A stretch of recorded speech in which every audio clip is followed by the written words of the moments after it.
Hey everybody, it's Matt. This is the 10-Minute Bible Hour podcast, and this is part 2 of a split in half episode. This is the first time we've done this in our new season on John, but from time to time, I'll just get to rolling on a topic, and I figure it wouldn't hurt to split it into 2 days. It doesn't all need to sit on the same day. This is one of those.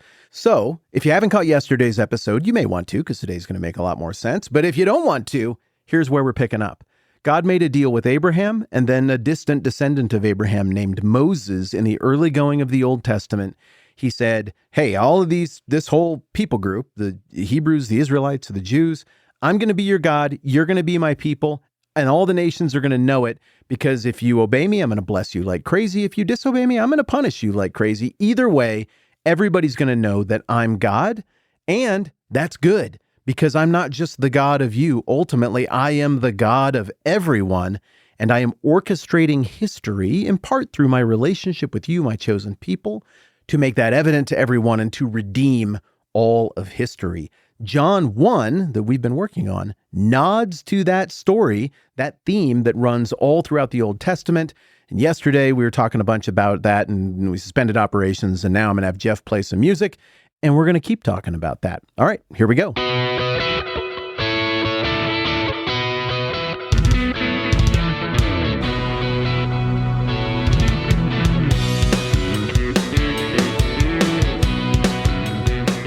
This is all going to play out in front of everybody to be a blessing to the nations. Why? Well, because ultimately the same thing that we're getting in John 1. I mean, John 1 isn't new. John 1 isn't a departure from the themes of the Old Testament. It's a continuation of it. This was always meant for everybody. This isn't hinted at in the Old Testament. It appears in practically every book. Genesis 12. In you, all the families of the earth shall be blessed. Genesis 18, all the nations of the earth shall be blessed through Abraham. Genesis 22, in your offspring shall all the nations of earth be blessed. That gets reaffirmed later in Genesis 26 and 28 to Isaac and then to Jacob. Then you flip over to the halfway point of the Old Testament, to the Psalms, and you see a ton of the same stuff. Psalm 2, ask of me and I will make the nations your heritage. Psalm 22, all the ends of the earth shall remember and turn to the Lord. Psalm 46, I will be exalted among the nations. Psalm 67, that your way may be known on earth, your saving power among all nations. Psalm 72, all nations shall call him blessed. Psalm 86, all the nations you have made shall come and worship before you.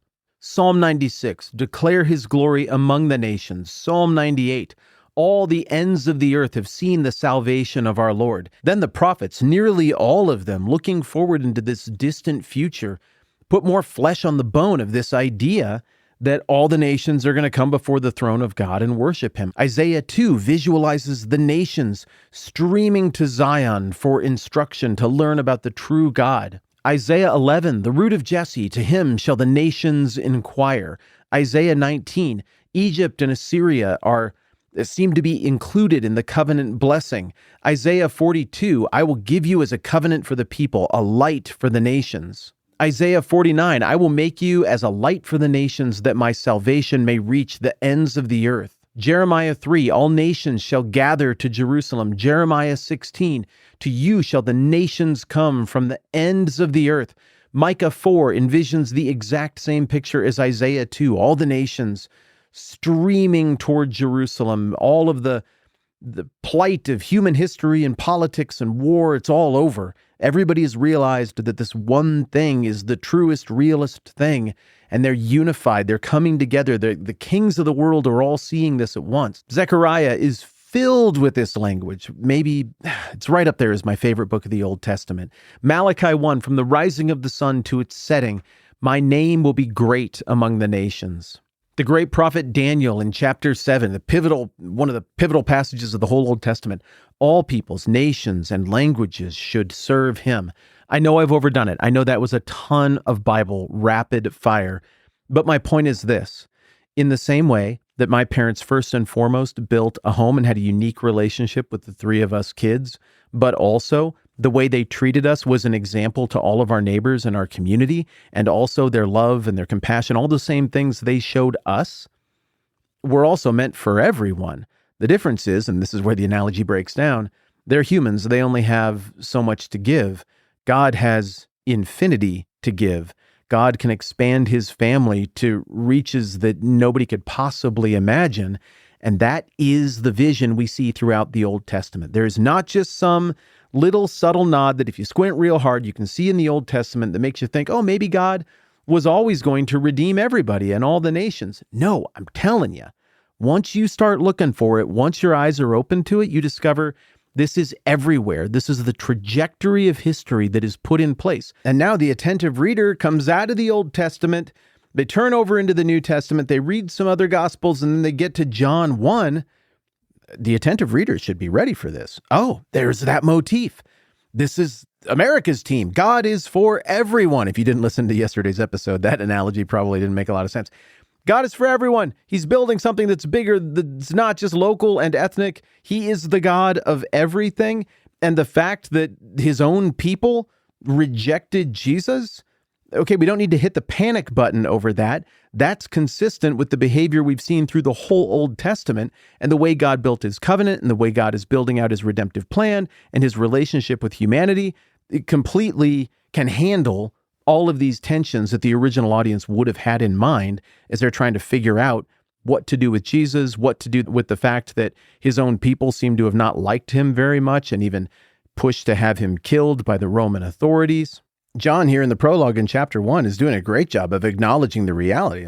The original audience by this point, they'd heard that Jesus got crucified. They'd heard rumors he'd been risen again, but they also heard who it was who arrested him, who it was who wanted him crucified. It was the Jewish leadership. It was his own. He was supposed to be the king of the Jews. That's what the little sign said that got affixed to the cross even. John rightly feels like he has to speak to that, to this larger audience. They would have been wondering, why should we follow him as this universal God, the Logos, who is God, who made everything and sustains everything, who is revelation, who's God in the flesh? Why should we follow him if the people who knew him the best rejected him? He came to that which was his own, but his own did not receive him. But then John goes on, yet to all who did receive him, to those who believed in his name, he gave the right to become children of God. Yeah, that's right, John is saying. You heard correctly, original audience. There were a whole bunch of people from that camp who absolutely did reject their long-promised king. They missed it. Okay, well, that's a them problem. Let's talk about you. Because for you, the opportunity goes like this. Anybody who receives him, anybody who believes in his name, he gives the right to become children of God. Children born not of natural descent, nor of human decision or a husband's will, but born of God. I mean, that could apply on a few different levels, but the natural point there seems to be God's chosen people, they have an ethnicity to them. There's a list of descendants there, and there's paperwork, and we'll get into all of this more carefully tomorrow. But John here seems to be saying this is a status of sonship and daughterhood that goes beyond those lineages and those papers proving that you're descended from the right people. This transcends that, and you are invited into this new family of faith. Yeah, his own rejected him. That occurred. Yes, God has this unique and special relationship with his people. There are parameters to that. But this was always meant to be for all. This is still for all. And if you are reading this, John 1, if you are hearing this, it is for you. God's magnificent covenant with his chosen people in the Old Testament is first and foremost about God. It's about his character, it's about his glory, and it's about him revealing himself through a relationship with a deeply flawed people. No one should be able to get on their high horse and wag their finger judgmentally at the Jewish people of the Old Testament. Your people group would have screwed it up too. Your ethnic people group would have screwed it up. My ethnic people group would have screwed it up. You think the Vikings would have got this right? Of course we would have got that wrong. I'm also Scottish and Irish. You think they would have got that right? Nope, we wouldn't have got, nobody would have got this right. The Jews were screwed up the same way we would be screwed up in their shoes. And none of our precious little subgroups or non-ethnic affiliations would have got this right. Sin is a nasty cuss. Love of self is a nasty cuss. Love of the world is a nasty cuss. It got the best of the people in the Old Testament. It would get the best of us if we were in their shoes as well. God didn't make the deal because ultimately he knew that they would just hear it and be like, okay, well, now we'll just behave perfectly. I mean, after all, you laid out the deal. We'll just muster our gumption and pull ourselves up by our bootstraps. And through exemplary effort and self-discipline, we will behave just like God, perfectly, for generation after generation, for thousands of years, and there will be peace and harmony everywhere. God knew that isn't how it was going to happen.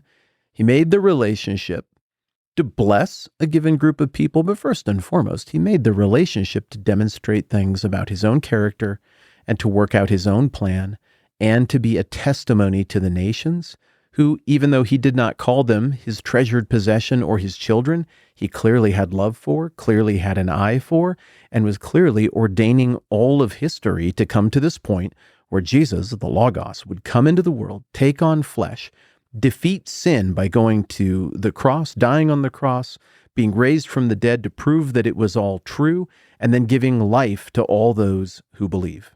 In the same way that in the early going of Matthew, both Matthew and Jesus make it clear, this isn't a new religion. This isn't a departure from what you just got done reading in the Old Testament. This is where it goes next. So John is doing the same thing. This is no departure. This is the fulfillment and completion of the prophecies, of the story arcs, of the law, of the character of God, of the behavior of his people. All of it naturally brings us to this point of the incarnation, of the light stepping into the world, and of what Jesus is doing here. It's a pretty quick passing little reference here in John 1, verses 11, 12, and 13, but that quick passing reference is very important connective tissue, as we've talked about over the last couple of days now, between the Old Testament and the New Testament. So much more to come on this prologue, and you think this is fun. Wait till we get into the actual juicy story bits. John is a wonderful storyteller, and I mean, the rest of this is all narrative. You're going to have a blast with that too. All right, that is plenty for now. I'm Matt. This is the 10-Minute Bible Hour podcast. Let's do this again soon.